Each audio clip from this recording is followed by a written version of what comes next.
A lonely dog cries every day at the shelter until he hears a familiar voice, and everything stops. He hasn't moved, eaten, or barked in weeks. But that voice changes everything. Staff are stunned. A teenage volunteer uncovers a clue no one expected. Suddenly, the question isn't if he'll be saved. It's why he was forgotten. Who does the voice belong to? And what will happen when the truth comes out? Before we get into the story, comment below where in the world you are watching from today. The setting sun casts long shadows through the barred windows of Hope Haven Animal Shelter. Most kennels buzzed with life, dogs jumping, barking, tails wagging in hopeful greeting to any passing visitor. But in the last kennel, silence reigned. Blitz, a once proud German shepherd with graying muzzle, sat motionless. His amber eyes fixed on the concrete wall, seeing nothing. His military-trained posture remained perfect, even in his stillness, but something vital had gone missing from those eyes. "There he goes again," Maggie Harlow whispered, her clipboard clutched against her chest, as the first mournful howl broke the evening quiet. Lance Kim, the shelter's vet technician, checked his watch. 6:43, right on schedule. The cry wasn't loud or desperate, it was worse. A low, soulful sound that seemed to come from somewhere deep and broken. 3 weeks now, Maggie said, her kind face creased with worry. He won't eat unless we hand-feed him. Won't go for walks unless we practically carry him out. Every foster family has returned him within days. Lance nodded, making notes on Blitz's chart. Physically, he's healthy enough, just underweight. But emotionally, he let the thought hang unfinished. The only time he shows any feeling at all is this. Maggie gestured as another howl filled the corridor. Every evening at dusk, same time, same cry. They watched the German shepherd, his head now tilted slightly upward, eyes closed in what could only be described as grief. "It's like he's waiting for someone," Lance said softly. Across the city, in a garage that smelled of motor oil and loneliness, Elio Ramirez tightened a bolt on the vintage motorcycle he'd been restoring for months. The work kept his hands busy, his mind quiet. That's all he wanted these days. Quiet. The small TV in the corner droned on with the evening news. Elio barely listened until a particular segment caught his attention.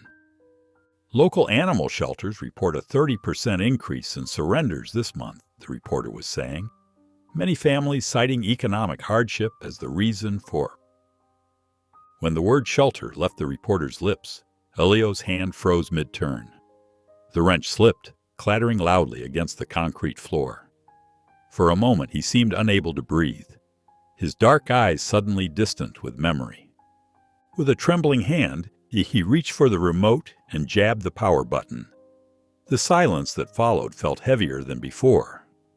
Elio stood alone in his cluttered garage, surrounded by rusted tools and broken things he could fix, unlike the things that mattered most.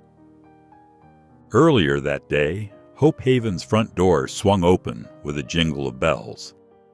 Maggie looked up from her paperwork to see a teenage girl standing in the entrance, arms crossed over her chest. Her dark hair was pulled back in a messy ponytail, and her expression suggested she'd rather be anywhere else. "Shira Miles?" Maggie asked, setting down her pen. "That's me," the girl replied, her tone flat. "Here for my community service hours." Maggie smiled warmly, undeterred by the teen's attitude. "Welcome to Hope Haven. I'm Maggie Harlow, the director." She extended her hand. Shira hesitated before giving it a quick shake. "Let's just get this over with, okay? I've got 60 hours to knock out." "Of course." Maggie grabbed a volunteer badge from the desk. "First, let me show you around." As they walked through the shelter, Maggie explained the daily routines. Shira nodded occasionally, her eyes softening whenever they passed a kennel. Despite her tough exterior, she couldn't help reaching out to let a small terrier sniff her fingers. "You'll be on kennel duty today," Maggie said, handing Shira a cleaning cart. "Fresh water, clean bedding, and basic socialization for the dogs who are up for it." Shira nodded, pushing the cart down the row of kennels. Most dogs rushed to their gates, barking excitedly at the newcomer. But at the end of the row, one remained still. "Who's that?" Shira asked, slowing as she approached Blitz's kennel. "That's Blitz," Maggie said quietly. "He's having a hard time." Shira moved closer to the gate. Unlike the other dogs, Blitz didn't bark or wag his tail. He simply watched her with tired eyes that seemed to look straight through her. There was something in that gaze. Not hope, not fear, just a deep, unending sadness that made Shira pause. "What's his story?" she asked, surprising herself with her interest. "We don't know much," Maggie admitted. "He was surrendered 3 weeks ago. No note, no explanation." Shira's fingers curled around the chain-link fence. "Seems like there's more to it than that." Later, when Shira reached Blitz's kennel in her cleaning rounds, the German Shepherd didn't move from his spot, even when she entered. She worked quietly, respecting his space. As she lifted his bedding to replace it, something metallic caught her eye. Tucked beneath the lining was an old, rusted military dog tag. It was partially chewed, but an engraved name was still visible, along with what looked like a phone number, now nearly worn away. Glancing at Blitz, who watched her with those same sad eyes, Shira quickly pocketed the tag. Something told her this small piece of metal might be the key to understanding the mystery behind those sorrowful eyes. The winter sun crept through the thin curtains of Elio's small apartment above the garage. His eyes snapped open, heart hammering against his ribs. The nightmare again. Always the same. Explosions, shouting, and a pair of loyal brown eyes looking to him for protection. Elio sat up, rubbing his face with calloused hands. The clock read 5:43 a.m. No point trying to sleep now. He shuffled to the bathroom, where orange prescription bottles lined the sink. With practiced movements, he shook out his morning pills and swallowed them dry. As he splashed cold water on his face, his gaze drifted to the photo tucked into the corner of the mirror. A younger version of himself stood proudly in desert fatigues, arm draped around a German Shepherd with alert ears and a dignified posture. Blitz, his partner, his savior. "I'm sorry," Elio whispered to the photo. The memory washed over him without warning. 6 years ago, the heat of the Afghan sun beating down, the routine patrol that turned deadly in seconds. "Contact right!" someone had shouted before the world exploded. Elio had been thrown by the blast, his leg pinned under fallen debris. The gunfire was getting closer. He couldn't move, couldn't reach his weapon. Then Blitz was there, teeth gentle but firm on Elio's sleeve, pulling with all his strength. The dog's dark eyes were determined, even as blood matted the fur on his flank from shrapnel. "Go, boy! Save yourself!"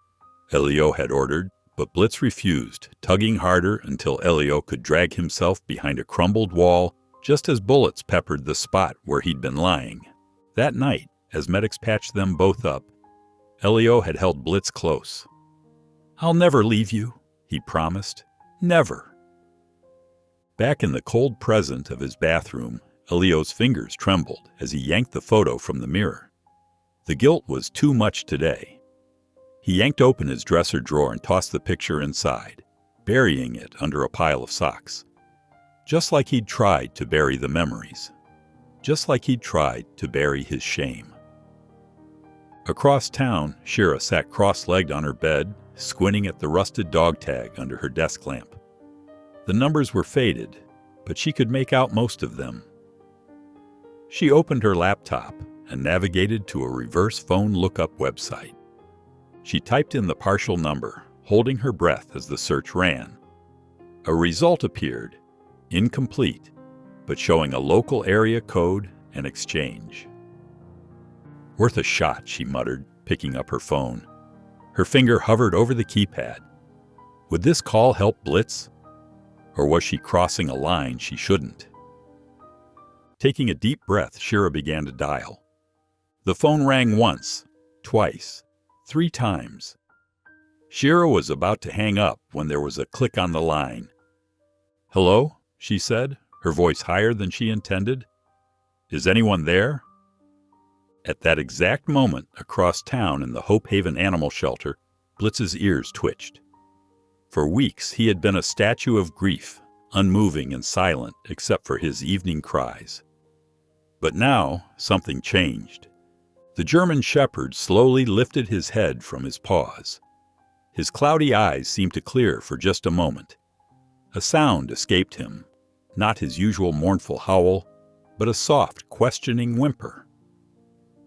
On the other end of the phone, Leo stood frozen in his kitchen, the receiver clutched so tightly his knuckles turned white. That sound, he would know it anywhere. "Hello? Is this the owner of a German shepherd?" Shira pressed. "I found something that might belong to you at the shelter." Elio's throat closed up. His heart pounded in his ears. Blitz was alive. Blitz was at a shelter. After all this time. "Sir, are you there?" Shira asked. The panic hit him like a physical blow. With trembling fingers, Elio slammed the phone down. He couldn't breathe, couldn't think. He grabbed his jacket and stumbled outside into the biting cold, not even bothering with proper shoes. The winter air stung his face as he paced back and forth on the sidewalk, leaving tracks in the fresh snow. "You deserve better," he muttered to himself, his breath clouding in front of him. "You deserve so much better than me." The memory of that night crashed over him. The night he'd driven Blitz to the shelter and walked away. The night his PTSD had convinced him he was too broken to care for anyone, even the partner who had saved his life. Back at the shelter, Shira stared at her phone in confusion. The call had disconnected so abruptly, but she was certain someone had been there. More importantly, Blitz had responded to something, the first real sign of life he'd shown in weeks. "What in the world?" Maggie hurried over to Blitz's kennel, clipboard in hand. "Did he just make a sound?" Shira quickly pocketed the dog tag. "Yeah, he did. Just out of nowhere." Maggie knelt by the kennel door, her eyes wide with surprise. "Blitz? Hey there, buddy. What's going on with you?" The dog had already settled back into his usual position, but his eyes seemed different somehow. A tiny spark had returned, where before there had been only emptiness. "What happened?" Maggie asked Shira. "Did you do something different with him today?" Shira shook her head, the weight of her discovery heavy on her conscience. "Nothing special. Maybe he's just having a good day." "Keep an eye on him," Maggie said. "Whatever just happened, it's the first positive sign we've seen. This could be important." "I will," Shira promised, her mind already racing with possibilities. "I definitely will." The next morning, Shira sat cross-legged on her bed, laptop balanced precariously on her knees. Her fingers flew across the keyboard as she typed "Military Service Dogs Training" into the search bar. Page after page of information filled her screen. "So that's why you're different," she whispered, scrolling through photos of German shepherds in tactical vests. The dogs in the images stood tall and proud, nothing like the broken shell Blitz had become. When her foster mom called her for breakfast, Shira ignored it. Instead, she pulled out the dog tag she'd found in Blitz's kennel. The front was worn smooth in places, but the back held something she hadn't noticed before. Tilting it toward the light, she made out faint scratches. A name. Elio Ramirez. "Gotcha," she whispered, immediately typing the name into her search bar. Several articles appeared. Most were military press releases with headlines like "Medic Ramirez receives Silver Star" and hero dog handler team saves platoon. In one photo, a younger Elio stood tall in his uniform, a healthy Blitz sitting at attention by his side. Both looked strong, unbroken. "What happened to you two?" Shira murmured. After her shift at the shelter that afternoon, Shira headed to the veterinary clinic down the street. The receptionist, a friendly woman with gray-streaked hair, looked up as she entered. "Can I help you?" "I'm volunteering at Hope Haven," Shira explained. "There's a German Shepherd there, Blitz. I think he might be a service dog, but nobody knows his history."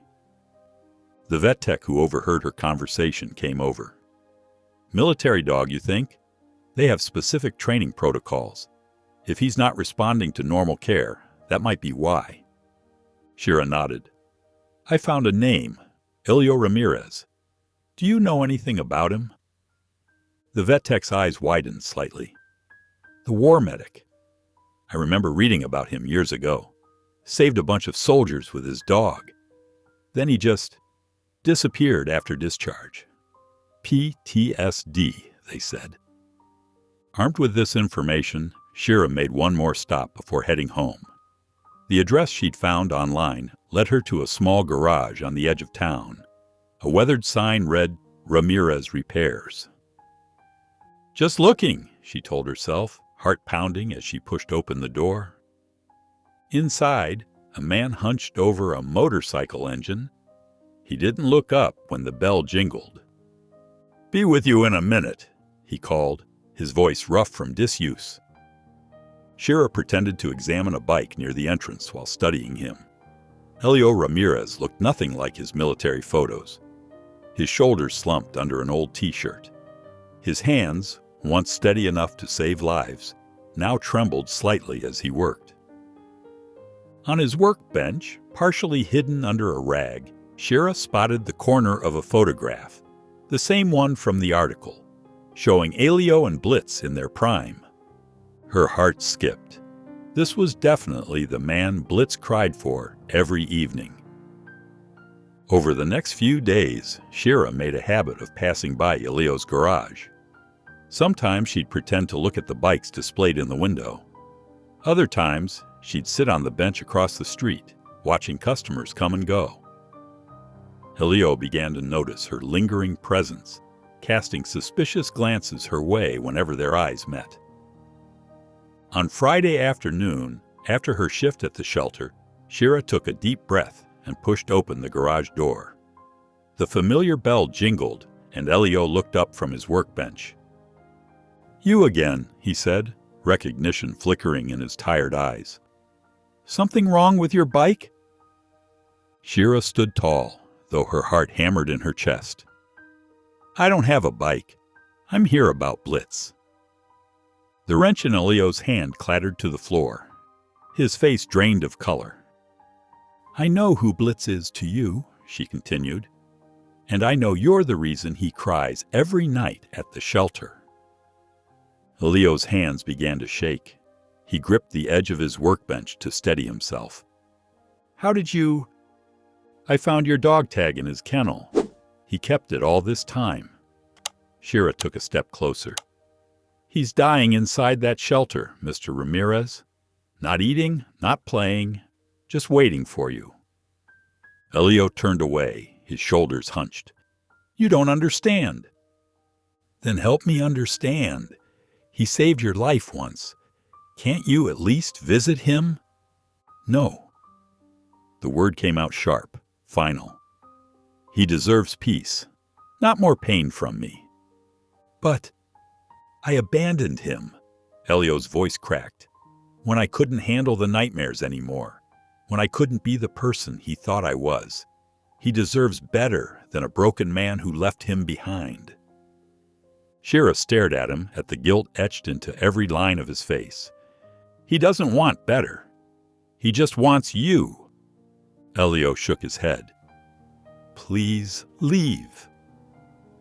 That night, Shira returned to the shelter after hours. Maggie had given her permission to help with the evening feeding. As dusk fell, Blitz began his mournful cry, right on schedule. Shira knelt by his kennel. "I met him today," she whispered. "Your person." Blitz continued crying, his eyes fixed on the wall. Shira pulled out her phone and played the brief voice recording she'd captured during their call days earlier. Just those few seconds when Elio had breathed into the phone before hanging up. Blitz's crying stopped abruptly. His ears perked forward. For the first time since Shira had known him, the dog stood up and walked to the front of his kennel, pressing his nose against the bars, searching. "That's right," Shira whispered, tears welling in her eyes. "He's still out there, and I'm going to bring him back to you." The next morning, Shira arrived at the shelter earlier than usual. Her mind was still racing with thoughts of Blitz and Elio. She found Maggie in her cramped office, sorting through donation paperwork. "Can I talk to you about something?" Shira asked, hovering in the doorway. Maggie gestured to the chair across from her desk. "What's on your mind?" Shira sat down, fidgeting with the sleeve of her worn jacket. "It's about Blitz. I found out who his owner is." Maggie's eyebrows shot up. "How?" "The dog tag in his kennel," Shira explained. "It belonged to a man named Elio Ramirez. He was a military medic, and Blitz was his service dog." Maggie leaned back in her chair, her expression cautious. "Shira, I appreciate your dedication, but you need to be careful. Getting emotionally involved in these cases can be complicated. But don't you see? This could be why Blitz is so depressed. He's waiting for Elio. And this Elio person, have you spoken with him?" Shira nodded. "He's broken too. He thinks he's protecting Blitz by staying away." Maggie sighed, rubbing her temples. "Look, Shira, I've seen a lot of animals come through here. Sometimes the kindest thing we can do is help them move forward, not backward. But what if moving forward means reuniting them?" Maggie studied Shira's determined face for a long moment. Then, without a word, she opened her filing cabinet and pulled out a folder labeled Blitz. "Here's his full intake file," she said, sliding it across the desk. "I shouldn't be giving you this, but maybe it'll help you understand what you're dealing with." Shira took the folder, surprised. "Thank you." "Just be careful," Maggie warned, "especially with someone as fragile as this Elio sounds. Some wounds don't heal easily."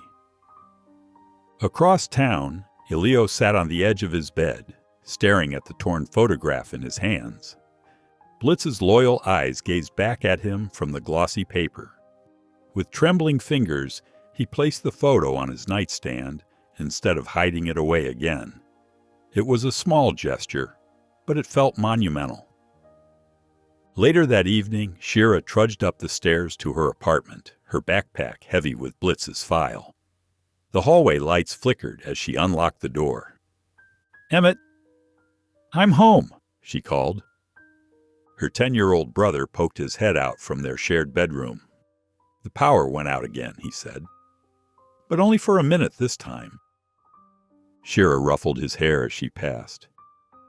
"Did you finish your homework?" "Almost." Emmett followed her to the kitchen. "Are you gonna make mac and cheese?" "Coming right up, buddy."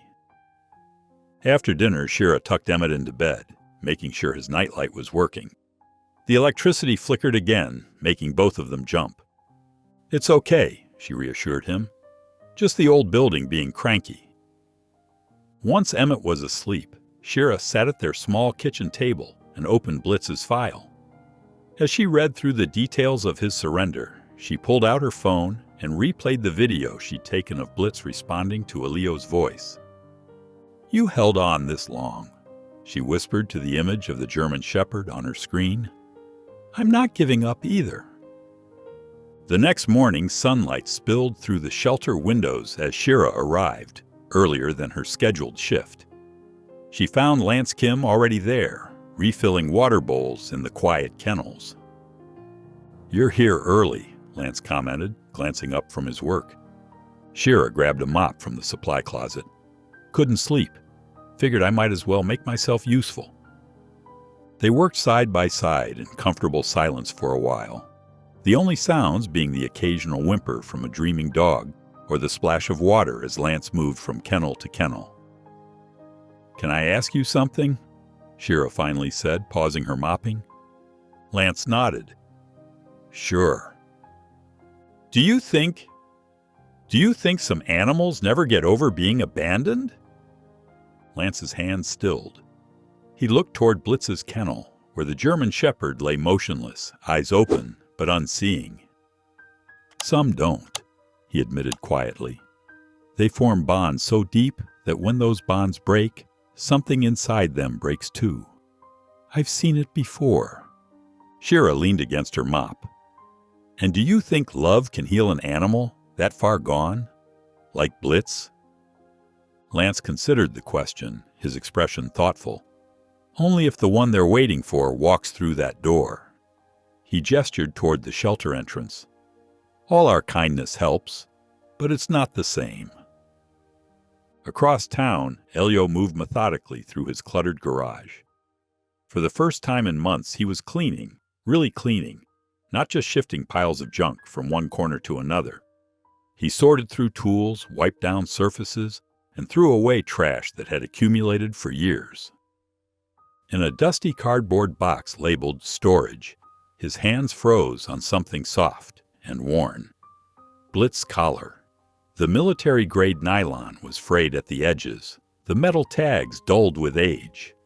Elio sank to the floor. The collar clutched tightly in his trembling hands. The memory washed over him like a wave. A tent in the desert, and night. The sound of distant explosions. His heart racing, lungs constricting. The world spinning out of control. Then, warmth. Blitz's rough tongue on his face. The solid weight of the dog pressing against his chest, grounding him. Blitz's dark eyes staring into his, steady and calm amid the chaos. "I got you, buddy," Elio had whispered, his panic attack slowly subsiding as Blitz remained vigilant beside him. "You always got me." The memory faded, leaving Elio alone on the cold garage floor, still clutching the empty collar. His phone buzzed from the workbench. A voicemail notification. With heavy steps, he retrieved the phone and played the message. "Mr. Ramirez, it's Shira from the animal shelter." Her voice was clear, direct. "I know you don't want to talk about Blitz, but I need to tell you something. He's losing strength, Mr. Ramirez, and he still cries for you. Every single day at sunset. Please, just think about it." The message ended. Elio stared at the phone. Blitz's collar still wrapped around his other hand. The gunfire erupted without warning. Dust kicked up in clouds as bullets tore through the air. Young Elio stood frozen, his medical kit clutched in trembling hands. His mind went blank as death whistled past his ears. A blur of tan and black fur lunged toward him. Blitz's powerful body slammed into Elio's legs, knocking him sideways just as bullets ripped through the space where he had stood. They tumbled together behind a crumbling wall, Blitz's body covering Elio's as debris rained down around them. "Stay down, medic!" someone shouted from nearby. Elio clutched Blitz's fur, his heart hammering against his ribs. The dog's dark eyes locked with his, steady and calm despite the chaos. Later that night, in the quiet of their tent, Elio ran his fingers over Blitz's coat, checking for injuries. The dog had saved his life, without hesitation or fear. "If I make it out of this," Elio whispered, his voice breaking, "I'll take care of you forever." Tears spilled down his cheeks as he buried his face in Blitz's fur. "I promise." Blitz laid quietly by his side, his chin resting on Elio's knee, a silent guardian in the darkness. The memory faded as Elio stared at the collar in his hands, alone in his garage once more. "He earned a medal for that, you know," Dean Whitley said, sliding a cup of coffee across the desk to Shira. The Veterans Support Center was quiet this afternoon. Just a few people gathered in small groups around the room. "For saving his handler?" Shira asked, warming her hands on the mug. Dean nodded. Elio wouldn't be here if it weren't for that dog. They were inseparable when they first came home. What happened? Shira leaned forward. Why did he leave Blitz at the shelter? Dean's face clouded. PTSD is complicated. Elio used to come to meetings regularly. Then one day he just vanished. He sighed. The last thing he told me was some wounds are too deep for therapy. Some require forgiveness. Shira turned those words over in her mind. Forgiveness from who? That's the question, isn't it? Dean replied softly. That evening, Shira slipped into the shelter after closing. The security guard knew her by now and looked the other way as she made her way to Blitz's kennel. Hey, buddy, she whispered, sitting cross-legged on the floor beside his gate. Blitz lay motionless in the corner, his eyes reflecting the dim emergency lights. Shira pulled out her phone and pressed play on the recording she'd saved. Elio's voice, just those few words from the accidental call, filled the quiet space. Blitz's ears perked up. Slowly, painfully, he dragged himself to the edge of the kennel. His body, once powerful enough to save a man from gunfire, now moved with the heaviness of grief. He pressed his graying muzzle against the bars, inches from Shira's hand, and let out a soft whine. You still love him, Shira whispered, tears welling in her eyes. After everything. The days began to blend together as Shira established a routine. Mornings at the shelter with Blitz, afternoons at Elio's garage. She became a messenger between two broken hearts, carrying words neither could say directly. He ate a little this morning, Shira told Elio as she sat on an overturned bucket in his garage. Just a few bites, but Maggie said it's the first time in weeks. Elio's hands stilled on the carburetor he was cleaning. He didn't look up, but Shira noticed his shoulders tense. That's good, he finally said, his voice rough. I played your voice for him again, Shira continued, watching Elio carefully. He walks to the front of the kennel every time now. Elio set down his tools and wiped his hands on a rag. His eyes remained fixed on the workbench. He shouldn't wait for me. I failed him. How?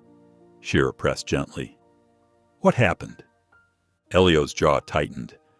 I came home broken. The nightmares, the panic attacks. Blitz would try to calm me, just like he was trained.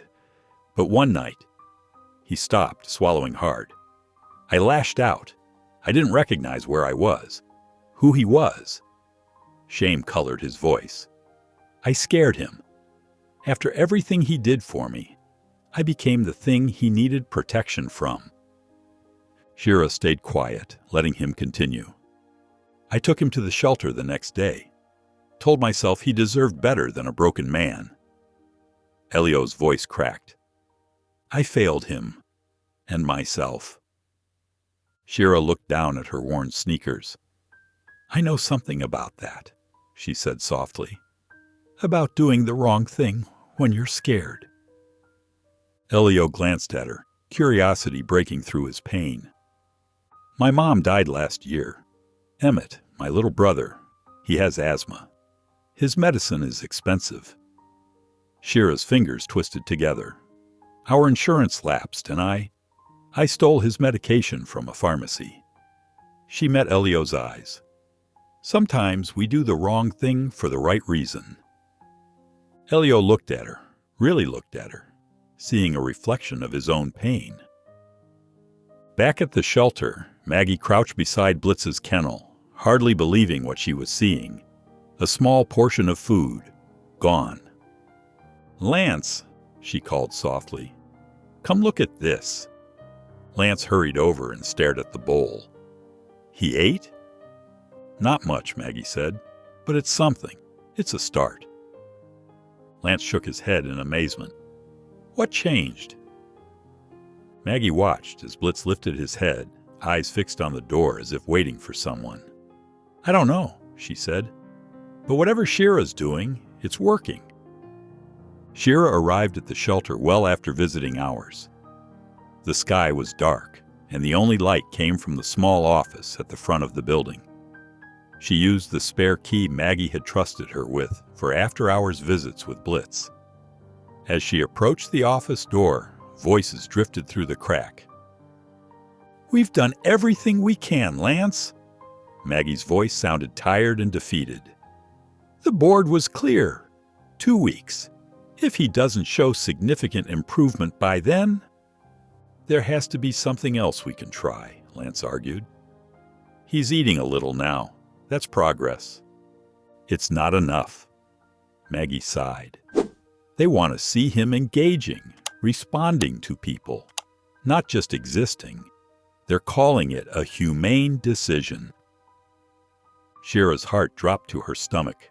She pressed her hand against the wall to steady herself. "Humane euthanasia." Lance said the words like they tasted bitter. "After everything that dog's been through." Shira backed away from the door, her eyes burning with tears. 2 weeks, 14 days to save Blitz's life. She slid down against the wall, burying her face in her hands. Across town, Elio sat alone in his small apartment above the garage. The TV played quietly, but he wasn't watching. Instead, his phone lay open in his palm, the voicemail app glowing in the dim light. He pressed play on a message he hadn't listened to in years. "Hey, Doc!" A cheerful voice filled the room. "We're having a barbecue tonight. You and your furry partner better show up." Laughter followed, then a familiar bark in the background. Blitz. Happy. Alive. Elio closed his eyes, letting the sound wash over him. He reached into his pocket and pulled out Blitz's old collar, the leather cracked and worn. His fingers traced the metal tags. "I'm sorry," he whispered to the empty room. "I'm so sorry." He stood abruptly, clutching the collar. Before he could talk himself out of it, he grabbed his jacket and headed for the door. The morning air was crisp when Elio arrived at Hope Haven. He stood outside the fence, watching. Inside, he could see Shira moving between kennels. She looked tired, her movements slow as she filled water bowls and replaced bedding. When she reached Blitz's kennel, she knelt down, speaking softly to him. Elio's hand tightened around the collar in his pocket. His heart hammered in his chest. One step. That's all it would take. One step through that gate. Blitz lifted his head, as if sensing something. For a moment, Elio thought the dog might have caught his scent. He took a deep breath, then turned away from the fence. His shoulders hunched as he walked back toward the street, each step heavier than the last. The next afternoon, Shira was refilling the water bowls when a strange sound caught her attention. A thud, followed by silence. She turned to see Blitz collapsed on his side, his breathing shallow and labored. "Lance!" she screamed, dropping the water pitcher.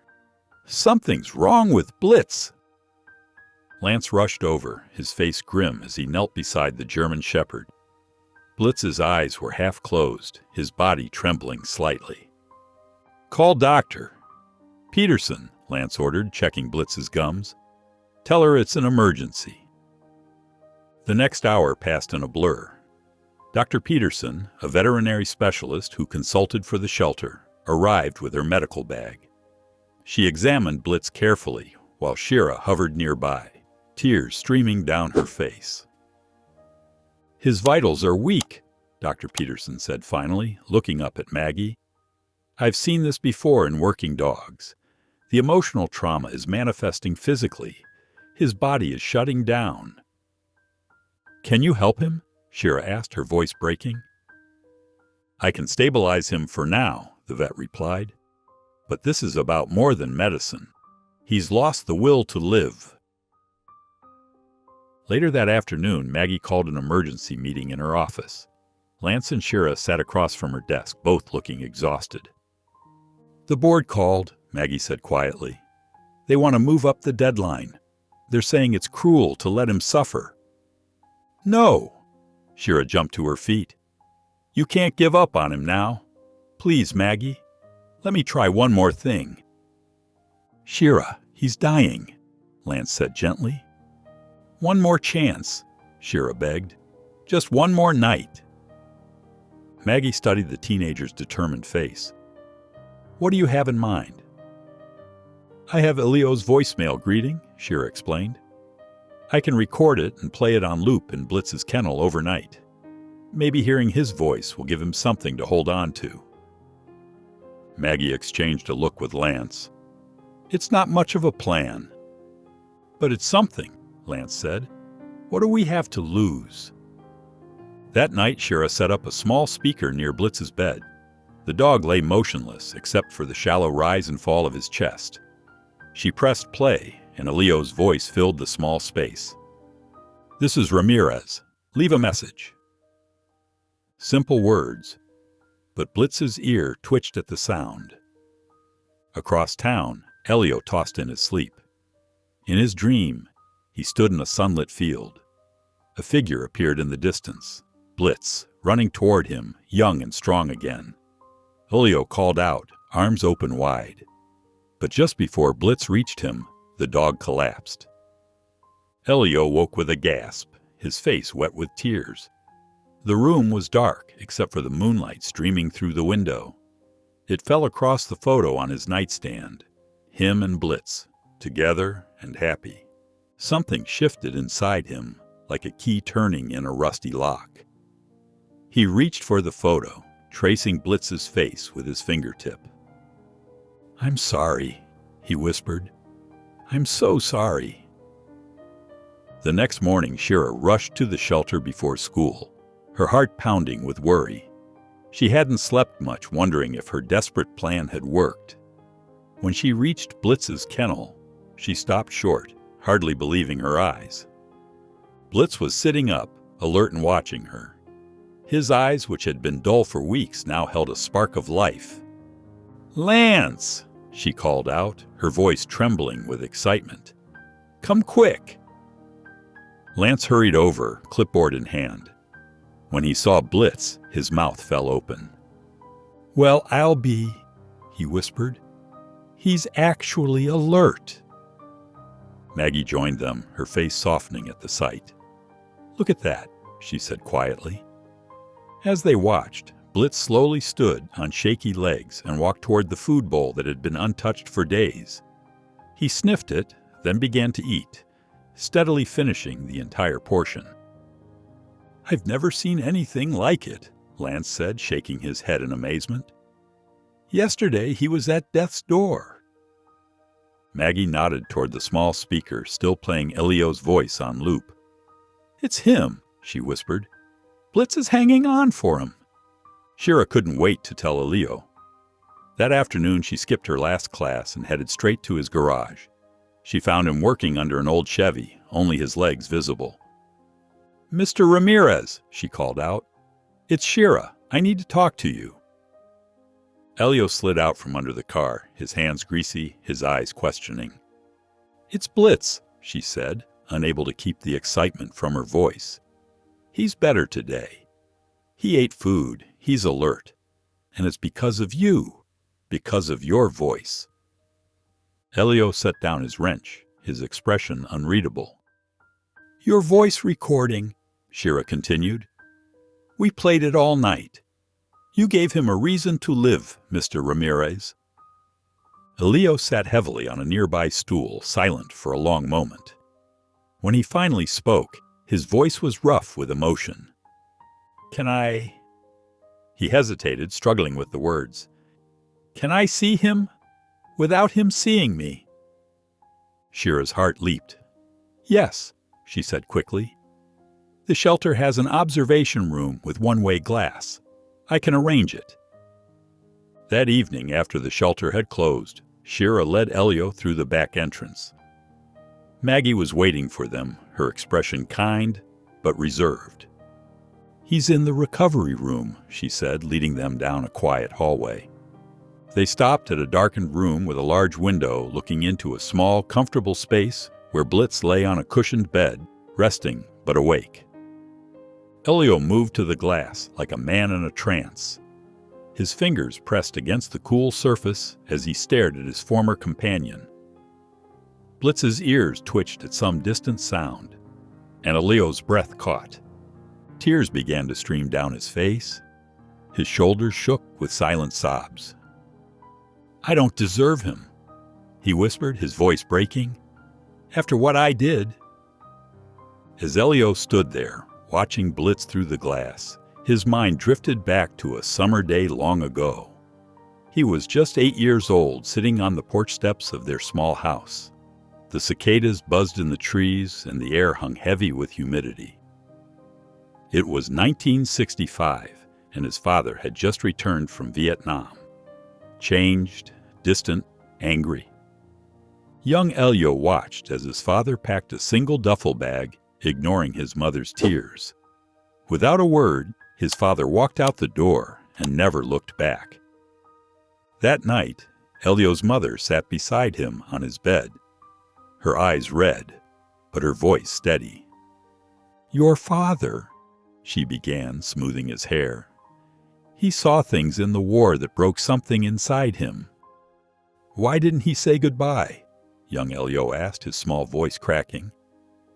His mother pulled him close. "Some people run when they're hurting, but remember this, mijo. Don't run from the ones who love you. They'll wait, but not forever." The memory faded as Elio blinked back to the present, his hand still pressed against the cold glass separating him from Blitz. "I need to go," he said suddenly to Shira and Maggie. The next morning, Elio found himself outside the Veterans Center, a small brick building with a faded flag hanging out front. He hesitated before pushing open the door. Inside, Dean Whitley was sorting through paperwork. He looked up, his eyes widening in recognition. "Elio Ramirez," he said, standing. "It's been a long time." Elio nodded, his hands shoved deep in his pockets. "The girl found you. Shira." "Smart kid," Dean replied, gesturing to a chair. "She cares about that dog. About you too, I think." Elio sat heavily. "I abandoned him, Dean, just like my father abandoned us." Dean leaned forward, his voice gentle but firm. "You were sick, Elio. PTSD doesn't care about promises. Blitz deserved better." "Yet he's waiting for you," Dean said. "That's the thing about dogs and the people who truly love us. Their forgiveness isn't conditional. He's not waiting for perfect. You're enough just by showing up." Elio stared at his hands.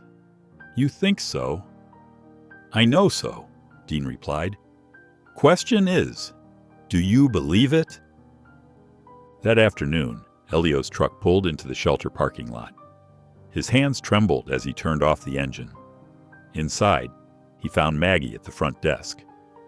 "I want to see him," Elio said, his voice steady despite his fear. "Not through the glass. I want to go inside his kennel." Maggie studied him carefully. "We'll need to take precautions. He may not recognize you." "I understand." Shira appeared from the back room, her eyes wide with hope and worry. She stood silently as Maggie explained the protocol for entering Blitz's space. "Are you sure?" Shira asked Elio quietly. He nodded, his jaw set with determination. "I've run long enough." Lance led the way down the corridor, his steps careful and measured. Maggie and Shira followed behind Elio, whose face had gone pale. The hallway seemed endless, each step bringing him closer to a moment he had both longed for and dreaded. "Remember," Maggie whispered, "move slowly. No sudden movements." Elio nodded, clutching Blitz's old collar in his trembling hand. The worn leather felt like both a lifeline and a heavy weight of guilt. They stopped at Blitz's kennel. Through the bars, Elio could see him lying motionless in the corner, his once alert eyes now dull and distant. The proud German shepherd who had saved his life now looked thin and broken. "Are you ready?"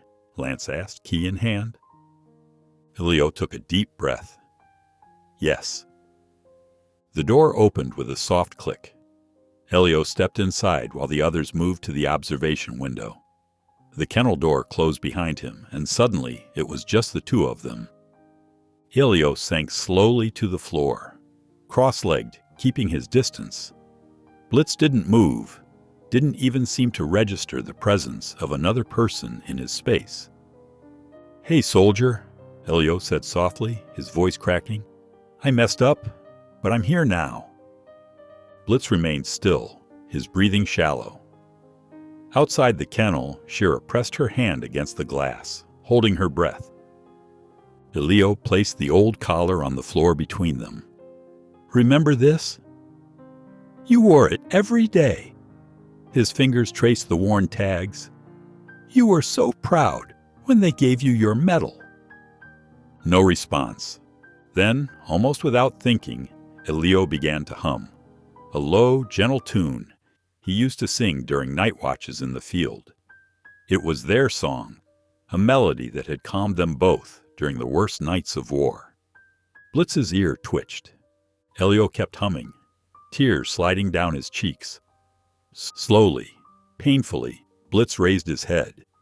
His eyes, those eyes that had once watched over Elio through gunfire and nightmares, focused on his face. "That's it, buddy," Elio whispered. "It's me."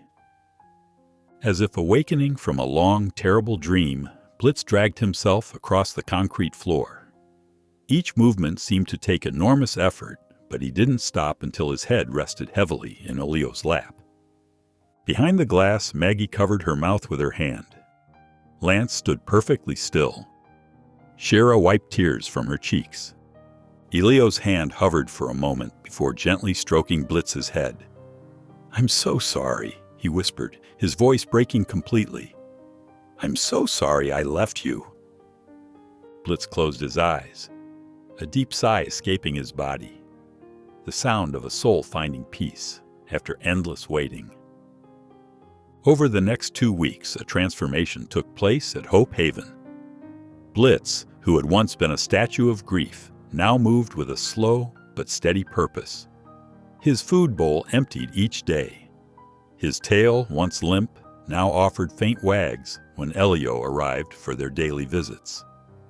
"Look at that," Lance said one morning, watching Blitz take tentative steps around the shelter yard. "I wouldn't have believed it if I hadn't seen it myself." Maggie nodded, clipboard in hand. "It's like watching someone come back to life." Elio sat on a bench nearby, following Blitz's movements with careful eyes. The haunted look that had shadowed his face for years had begun to soften. Sometimes he even smiled. "Ready for your walk, buddy?" Shira appeared with a leash, and Blitz perked up at her voice. Their short walks had become a daily ritual, just around the shelter grounds, but each day a little farther than before. As Blitz and Shira rounded the corner of the building, Elio watched them go, his heart lighter than it had been in years. But while Blitz was healing, Shira's world was crumbling. That evening, she returned to their small apartment to find an eviction notice taped to the door. Inside, Emmett sat huddled under a blanket, his cough worse than before. "Did you take your medicine?" she asked, feeling his forehead. Emmett nodded weakly. "Last of it this morning." Shira's stomach nodded. Her hours at the convenience store had been cut again, and her next paycheck wouldn't cover both rent and Emmett's prescription. The next day during their walk, Blitz sensed her distress. He stopped, looking up at her with worried eyes. "You're too smart for your own good," she told him, wiping away a tear. From a few yards away, Elio watched. He approached slowly, hands in his pockets. "Everything okay?" Shira started to nod, then stopped. "Not really," she admitted. The words tumbled out. Emmett's illness, the eviction notice, her cut hours. Elio listened without interrupting. When she finished, he didn't offer pity or empty comfort. "Come work in my garage," he said instead. "I'll teach you repairs. It pays better, and you'll be close to Blitz. Shira blinked in surprise. I don't know anything about fixing cars. You figured out Blitz and me, Elio said simply. Engines are easier. She hesitated, pride warring with necessity. I can't accept charity. It's not charity. It's a job offer.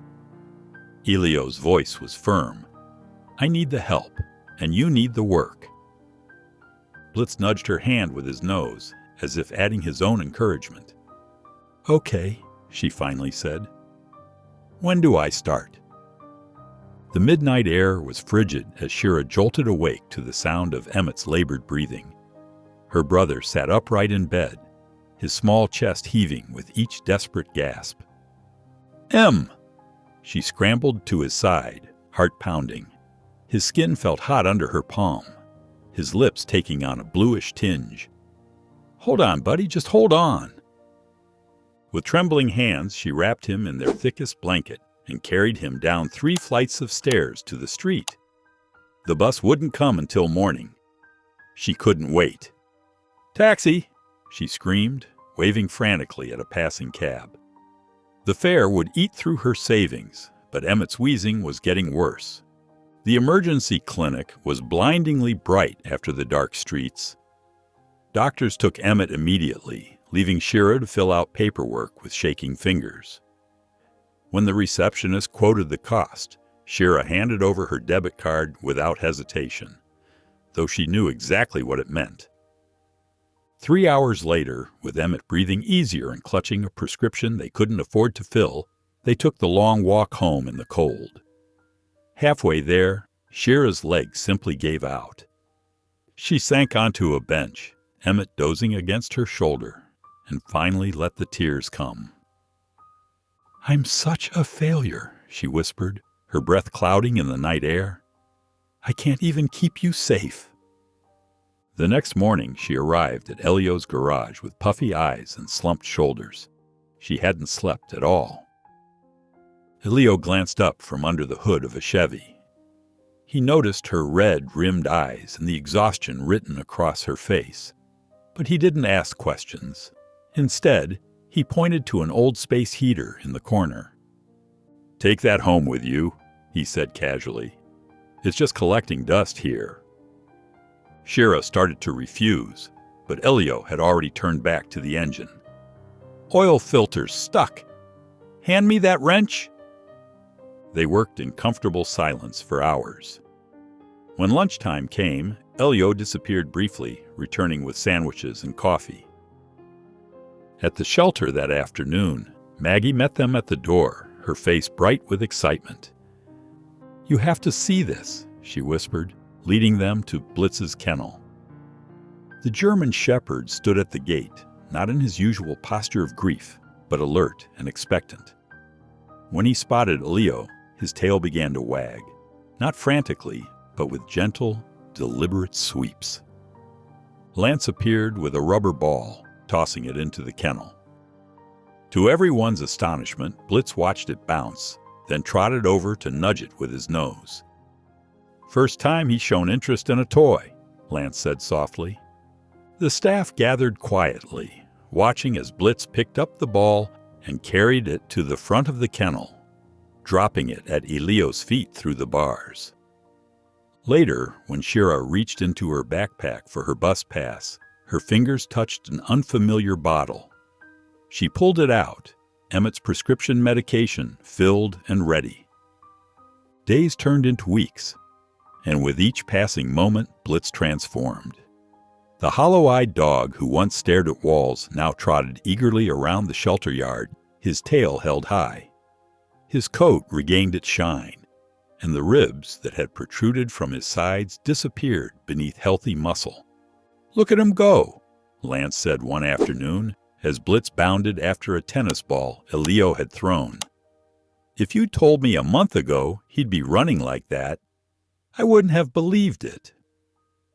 Shira sat cross-legged on the grass, watching Elio and Blitz together. The change in both of them was remarkable. Elio smiled more, laughed even, and Blitz had become downright playful. "He's ready," Maggie announced after Blitz's latest checkup. "His weight is perfect, blood work normal. He can go home whenever you're ready, Elio." That evening, Elio threw himself into preparing his garage. He cleared out a corner near his small living area and began transforming it. He painted the walls a warm beige, repaired the creaky floorboards, and installed a dog door leading to the fenced yard behind the shop. "What do you think?" he asked Shira, who was helping him arrange Blitz's new bed and toys. "It's perfect," she said, watching him hang the framed photo of himself and Blitz in their army days. "He's going to love it here." But the next day, everything changed. Shira arrived at the shelter to find Maggie speaking with a well-dressed couple in the front office. Two children, a boy and girl around 10 and 12, stood nearby, excitedly pointing at the dogs through the window. "Who are they?" Shira asked Lance as she put on her volunteer vest. "The Carsons," Lance whispered. "They've been visiting Blitz for weeks now. Always come when you and Ilio aren't here." Shira's stomach dropped. "What do you mean, visiting Blitz?" Before Lance could answer, Maggie emerged from her office with the family in tow. "Let's go see him again, shall we?" she said brightly, leading them toward Blitz's kennel. When Elio arrived an hour later, Maggie called him and Shira into her office. Her expression was troubled as she closed the door behind them. "The Carsons filed adoption papers for Blitz 6 weeks ago," she explained. "Before you reconnected with him, Elio, they visited him consistently, and their home check was perfect."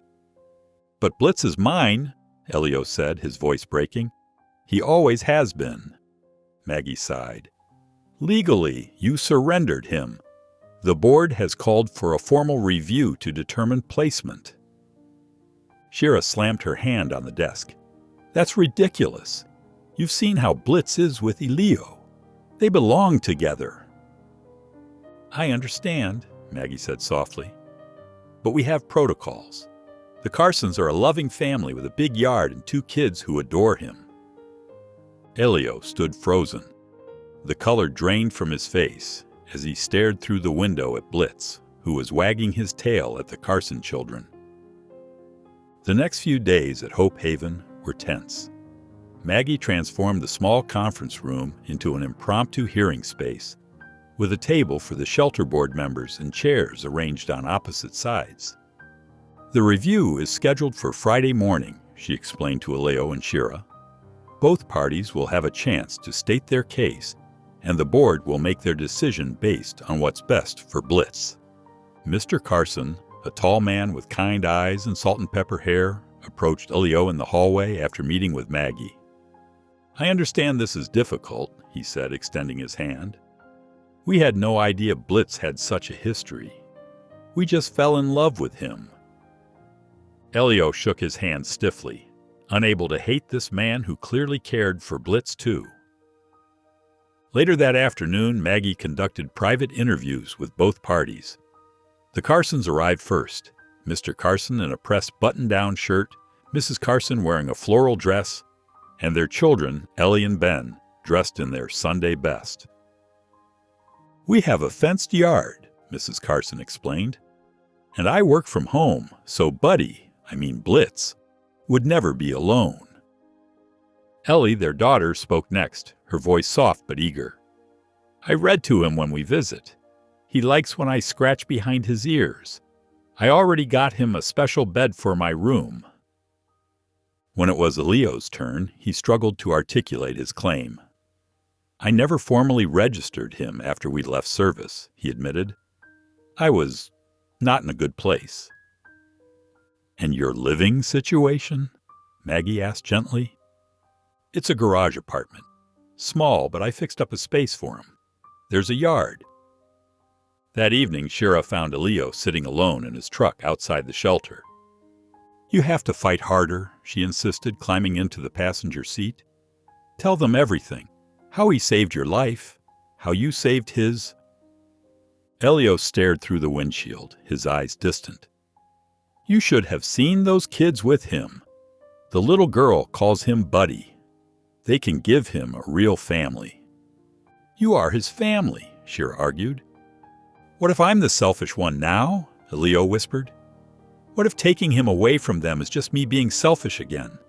They can give him stability, a big house, kids to play with. Shira watched Elio's face crumple with doubt. For the first time since she'd met him, she saw not just guilt, but genuine confusion about what was right. The man who had abandoned Blitz once was now wondering if letting him go again might be the most loving choice of all. The sun was beginning to set as Shira led Blitz around the shelter's small exercise yard.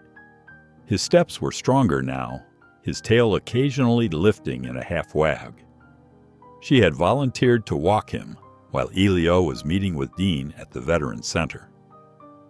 "You're doing so good, buddy," she murmured, reaching down to scratch behind his ears.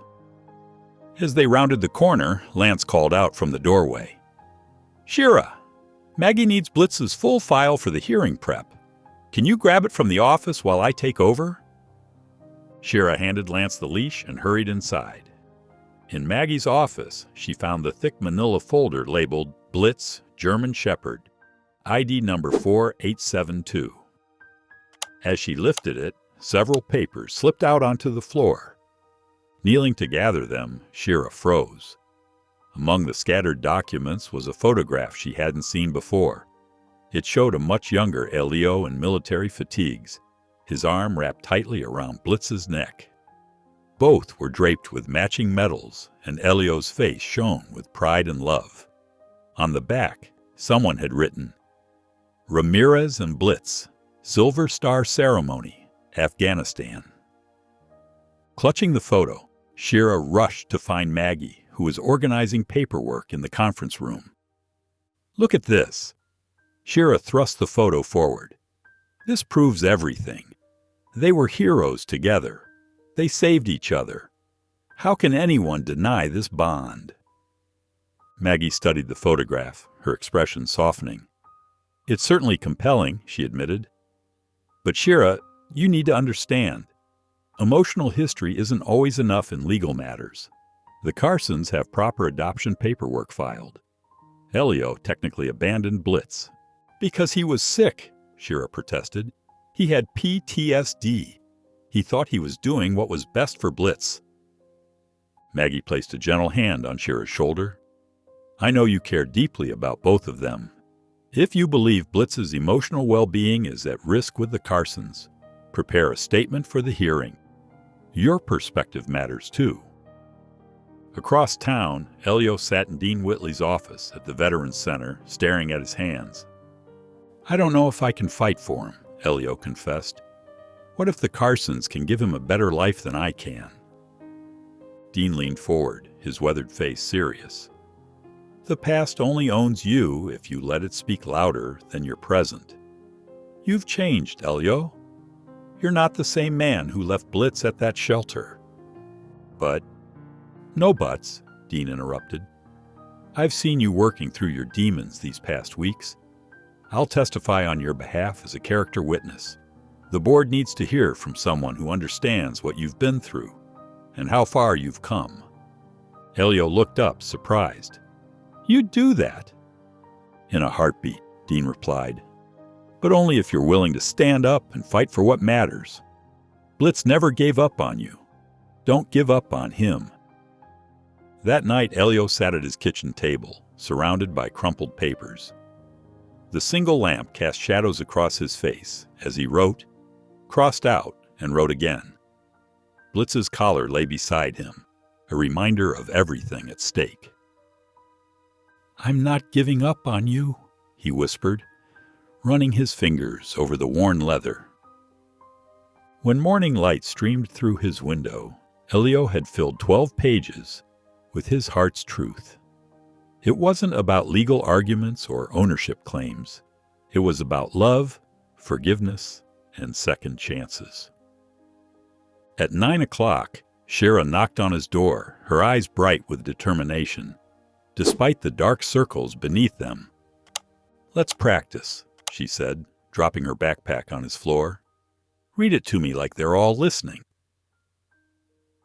For the next hour, Elio read his statement while Shira listened intently.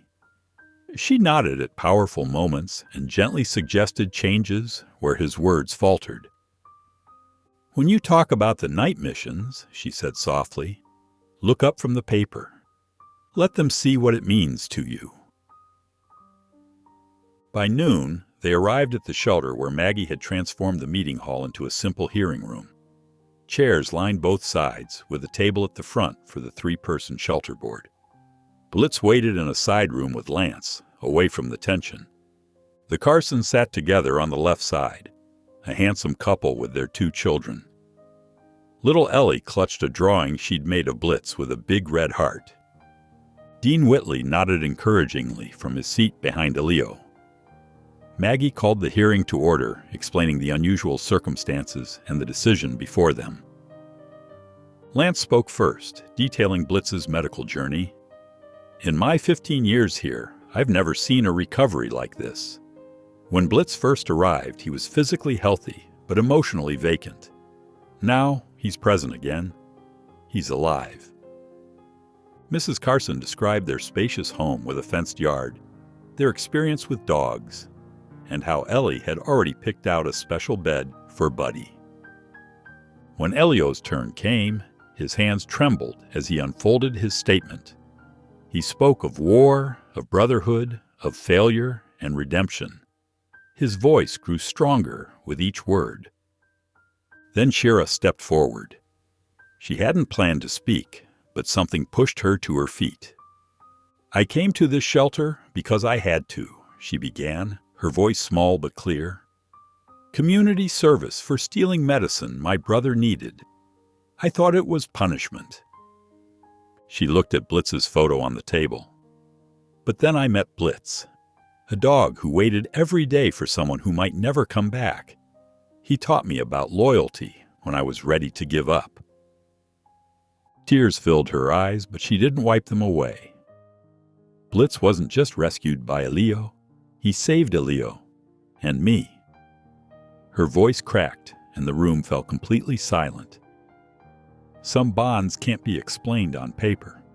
They just are. The hearing room emptied as the shelter board members withdrew to a private office. Maggie gave Elio and Shira a gentle nod before following them out. "How long do you think they'll take?" Shira asked, her voice barely above a whisper. Elio shook his head. "No idea." They moved to the waiting area, a small space with hard plastic chairs and faded posters about pet adoption. Lance brought Blitz to them, and the German Shepherd settled on the floor between their chairs.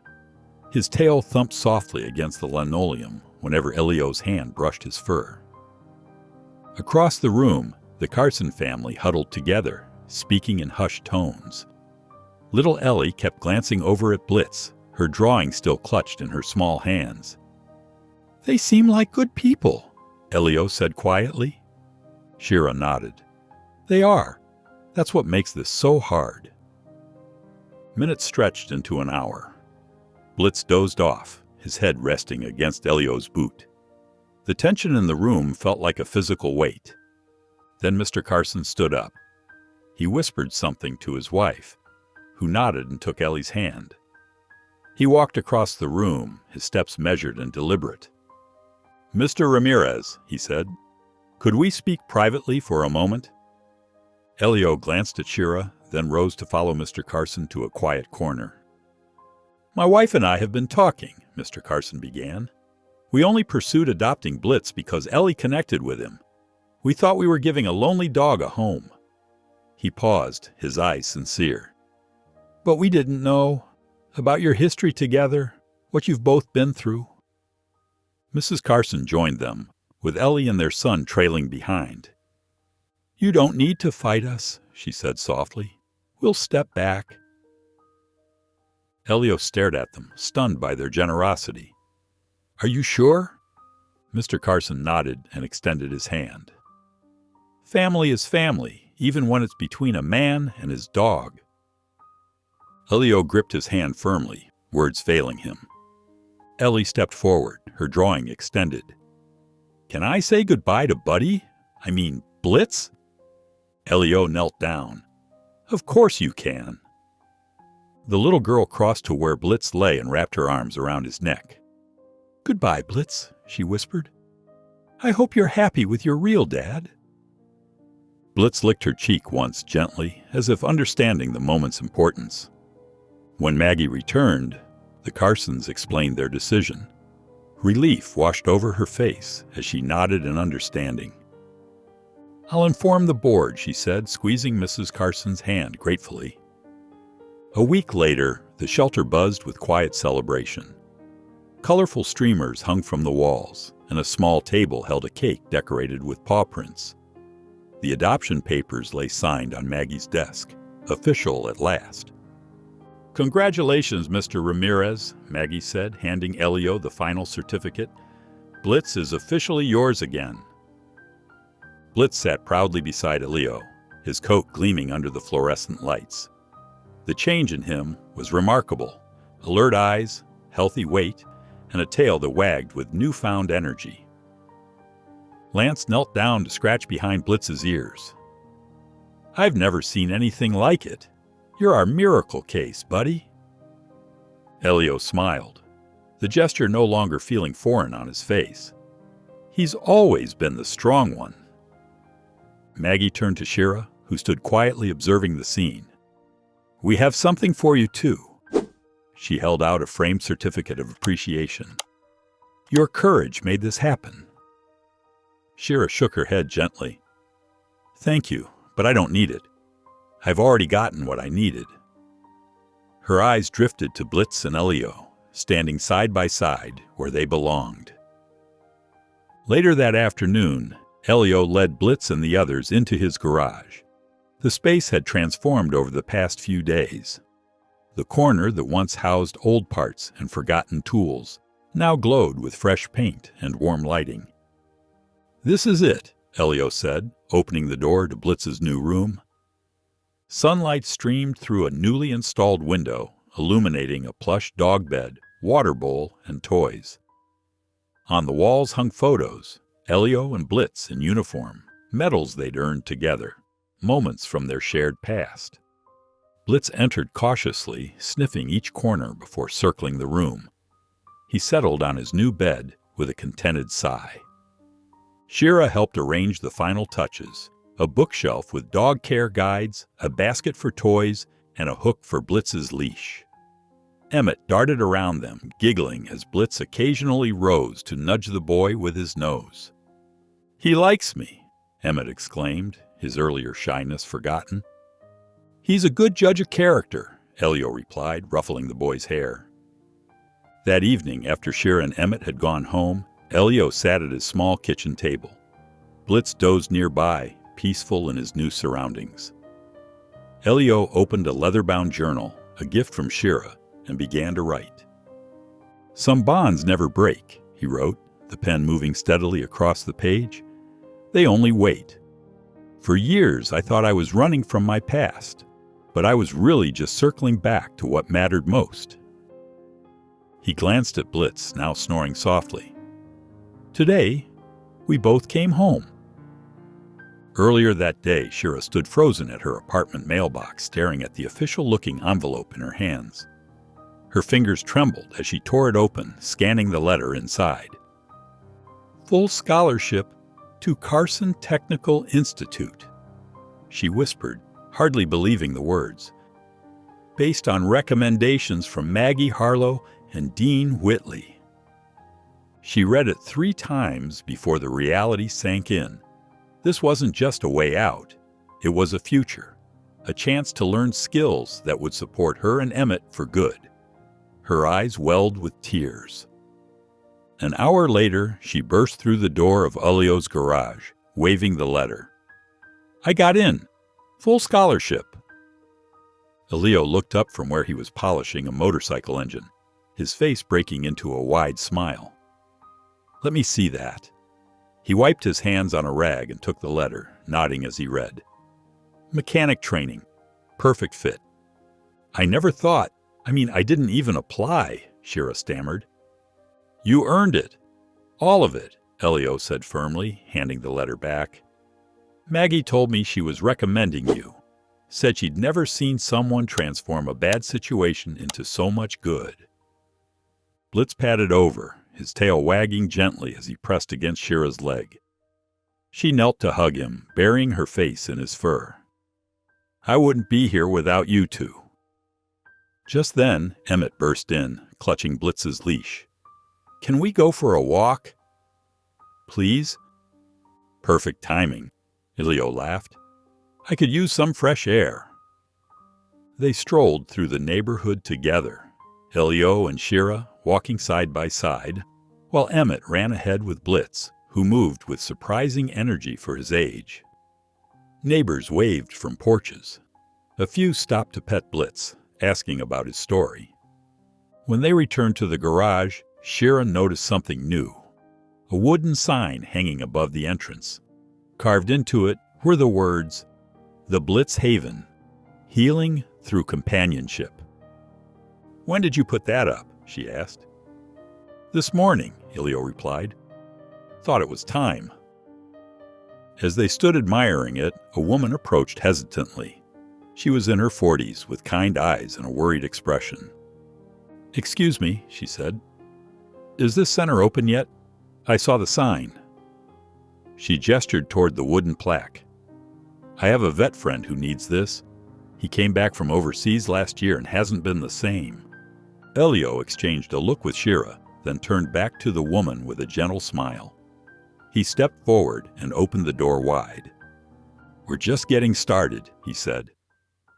At sunrise, Elio Ramirez walked Blitz along a quiet path that wound through the city park. The golden light spilled across the trees and grass, painting everything in a warm glow. Dew sparkled on the leaves, and birds called softly in the distance. Elio breathed deeply, savoring the moment. Blitz trotted beside him, his gait stronger now, his eyes bright and alert. The German shepherd paused to sniff a cluster of wildflowers, then looked up at Elio with what seemed like contentment. Elio knelt down beside his old friend, running his hand gently along Blitz's back.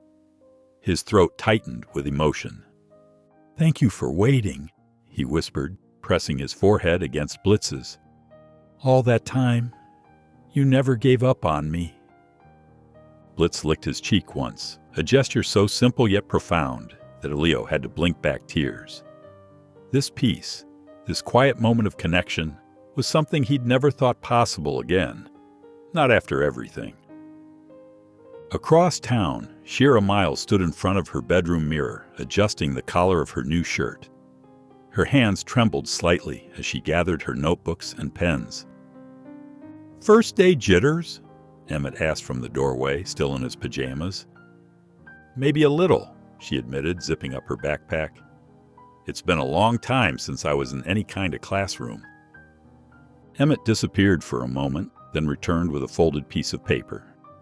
"You need to take this," he insisted, pressing it into her hand.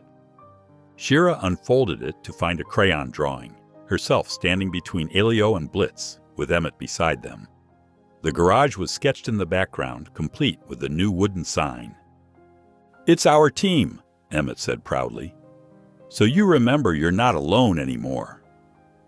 Shira hugged him tightly, tucking the drawing carefully into her notebook. Best good luck charm ever. Meanwhile, at Blitz Haven, Elio returned from his walk to find a visitor waiting. A middle-aged man sat in a wheelchair near the entrance, his posture stiff, his eyes downcast. A woman, likely his daughter, stood beside him, her hand resting gently on his shoulder. "Mr. Alden?" Elio asked, approaching slowly. "I'm Elio Ramirez." The man nodded, but didn't speak. His hands remained tightly clasped in his lap. Blitz, however, moved forward without hesitation. He approached Mr. Alden and gently rested his head on the man's knee. For a moment, everything was still. Then slowly, Mr. Alden's hand unclenched. He reached out, his fingers trembling slightly as they touched Blitz's fur. Something shifted in his expression. A softening, a spark of connection that hadn't been there before. "He was a medic too," his daughter said quietly to Elio, Hasn't spoken much since he came home." Elio nodded, understanding completely. He watched as Blitz worked his quiet magic, bringing comfort without a single word. "Take your time," Elio said gently. "Blitz is a good listener." The garage door was open wide, letting in the afternoon sunlight. Blitz sat beside Mr. Alden, his head resting gently on the man's knee. Elio watched from a few feet away, careful not to interrupt the quiet connection forming between them. A gentle knock on the door frame drew his attention. Maggie Harlow stood there, clutching a manila folder to her chest, her eyes taking in the scene before her. "Look at him," she whispered, stepping inside. Her gaze fixed on Blitz, who glanced up briefly before returning his attention to Mr. Alden. "I remember when he wouldn't even look at anyone." Elio nodded. "He's come a long way. We both have." Maggie's eyes glistened with unshed tears. "That's why I'm here." She handed him the folder. "It's official. Blitz Haven is now a certified partnered outreach center for therapy animals and veterans. The shelter board voted unanimously." Elio's hands trembled slightly as he opened the folder. Inside were official documents, complete with signatures and seals. "This means funding," Maggie continued. "Support, resources. You won't have to do this alone." "I don't know what to say," Elio murmured, overwhelmed. "You don't need to say anything. Just keep doing what you're doing." Before Elio could respond, several cars pulled up outside. Dean Whitley emerged from the first one, followed by 5 veterans of various ages. They moved hesitantly, some with visible injuries, others with wounds that couldn't be seen. "Hope we're not interrupting," Dean called out. "Thought we'd take you up on that invitation." Blitz's ears perked up. He gave Mr. Alden one more gentle nudge before padding toward the newcomers. With remarkable intuition, he approached a young man who stood slightly apart from the others, his hands shoved deep in his pockets, his shoulders hunched. Blitz sat quietly at his feet, looking up with patient eyes. After a moment, the man knelt down and buried his face in Blitz's fur. No one spoke. No one needed to. One by one, Blitz greeted each visitor, lingering longest with those who seemed most withdrawn. Within 20 minutes, the atmosphere had transformed. There were tentative smiles, even a laugh or two. "First time I've seen Jackson smile in months," Dean whispered to Elio. The sound of quick footsteps announced Shira's arrival. She burst through the door, her backpack slung over one shoulder, her face flushed with excitement. "How was school?" Elio asked. "Good, but—" She stopped, noticing the crowd. "Wow, full house today." "Shira!" Emmett's voice called from the back room. He emerged leading a small group of neighborhood children, his chest puffed out importantly. "I'm showing them around. Did you know Blitz can tell when someone's sad just by looking at them?" The children nodded, wide-eyed with wonder. "We're the kindness crew now," Emmett announced proudly. "That's what I named us. We're going to help with the dogs and stuff." Shira looked from her brother to Elio, her expression a mix of surprise and pride. "The kindness crew," Elio repeated, smiling. "I like that." The camera crew adjusted their equipment while Elio fidgeted with his collar. Blitz sat calmly beside him, seemingly unbothered by the lights and commotion. "We're rolling in 3, 2, 1. The reporter, a woman with kind eyes and a warm smile, turned to face the camera.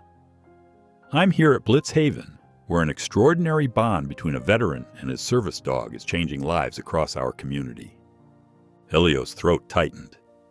The words he'd rehearsed with Shira that morning suddenly vanished from his mind. Blitz sensed his anxiety and pressed closer against his leg. "Mr. Ramirez," the reporter prompted gently, "what inspired you to create this space?" Elio took a deep breath. "I thought I was lost," he said, his voice growing steadier with each word. "But this dog, he reminded me that love waits, even when we don't think we deserve it. The interview aired that evening. By morning, the shelter's email inbox was overflowing. Letters arrived daily, from parents whose children found comfort in therapy animals, from teachers using Blitz's story in their classrooms, from veterans seeking hope. "Look at this one," Shira said, holding up a drawing of Blitz wearing a superhero cape. "It's from a second-grade class in Oak Ridge." Emmett carefully arranged the photos and letters on a bulletin board they'd installed near the entrance. "People love Blitz almost as much as we do," he said proudly. A week later, Shira stood nervously before an auditorium filled with middle school students. The principal had invited her to speak about second chances after seeing the news segment. "Sometimes we don't get the life we planned," she told them, her voice clear and strong. "But if we listen closely, we might find the one we were meant for." The seasons changed, and as autumn leaves drifted past the windows of Blitz Haven, Blitz himself began to change too. His muzzle grew wider, his steps more measured, not from the heartbreak that had once consumed him, but simply from the gentle passing of time. His eyes, once dull with grief, now held a peaceful wisdom that came with age. Elio noticed the shift in his companion. Without a word to anyone, he began preparing a special corner in the center's quiet room. He brought in a plush orthopedic bed, positioned perfectly where sunlight would warm it during afternoon hours. Beside it, he placed a small wooden stool and a reading lamp. Each evening, after the last visitor had left, Elio would sit on that stool beside Blitz. Sometimes he read aloud from the letters that continued to arrive. Other times, he simply wrote in his journal, while Blitz dozed contentedly at his feet. "You gave me this life," Elio whispered one evening, his hand gently stroking Blitz's ear. "Everything good that's happened, it all started with you waiting for me." Blitz's tail thumped softly against the cushion in response. One night, as Elio sat writing, Shira quietly entered the room. In her hands, she carried a simple frame. "I found this in the old files," she said, showing him a weathered photograph of a younger Elio and Blitz in their military days. Both looked strong, unbroken by what was to come. Carefully, she hung it on the wall above the reading bench. "Let him see how far he brought you," she said softly. Elio nodded, unable to speak through the lump in his throat. Blitz lifted his head, his gaze moving between the photo and his human companion. Just then, while Elio hosted a small gathering of new visitors at Blitz Haven, something remarkable happened. The room buzzed with quiet conversation as veterans and community members shared coffee and stories. In a corner, almost invisible to everyone, sat a small boy with downcast eyes. His mother, a recent widow, stood nearby, worry etched across her tired face. "He hasn't spoken since his father passed," she had whispered to Elio when they arrived. "The doctors say it's trauma." Blitz, who had been resting near Elio's feet, suddenly lifted his head. His ears perked forward, and with deliberate steps, he rose and walked across the room. Everyone watched as the aging German shepherd made his way directly to the silent child. With gentle purpose, Blitz lowered his graying muzzle and placed his head in the boy's lap. The child stiffened at first, then slowly, so slowly, his small hand reached out to touch Blitz's fur. Tears welled in the boy's eyes, spilling down his cheeks. Then, like a dam breaking, words tumbled out. "He's warm," the boy whispered, his voice raspy from disuse. "Like Daddy's hand." The room fell completely silent. The boy's mother covered her mouth, tears streaming down her face. No one moved, afraid to break the spell of this healing moment. Elio stood transfixed, his own eyes glistening. He looked across the room to where Shira and Emmett watched, equally moved. "It wasn't just about saving me," Elio said softly. "He's still saving others." Later that night, after everyone had gone, Elio sat beside Blitz on his cushioned bed. From the kitchen came the sounds of Shira and Emmett laughing as they cleaned up. The center, once just a lonely garage, now echoed with the presence of people who were finding their way back from brokenness. "Thank you," Elio whispered to Blitz, "for giving my life purpose again." At dusk, just like in the beginning, Blitz lay beside Elio as the sun set through the shelter's wide windows. Only now, there was no howling, just peace. The aging German shepherd's breathing was steady and calm, his eyes half closed in contentment. Elio gently held Blitz's paw, feeling the warmth of his faithful companion. The light faded slowly, painting the room in soft gold and amber. The same hour that once brought Blitz's mournful cries now brought only serenity. Shira walked in quietly, holding Emmett's small hand in hers. The boy's face lit up at the sight of Blitz, but he understood the sanctity of this moment and remained respectfully quiet. They joined Elio on the floor beside Blitz's cushion, forming a circle of love around the dog who had changed all their lives. The three sat together in silence, surrounded by the sounds of laughter, movement, and life from the center. Through the open door, they could hear veterans talking in the main room, the clink of coffee cups, and the occasional burst of laughter. Sounds of healing, of community, of hope. "We all carry wounds," Elio said softly, his voice carrying through the quiet room. "But sometimes, healing walks in on 4 legs." He looked down at Blitz with immeasurable love, "and waits for you to catch up." Outside, framed in the glow of the setting sun, a wooden sign hung above the front entrance. Carved in simple, elegant letters, it read, "Blitz Haven, Love Waits." If you enjoyed the story of Blitz and Elio, I handpicked this next story that you will enjoy. Please don't miss this one. Click here to watch it.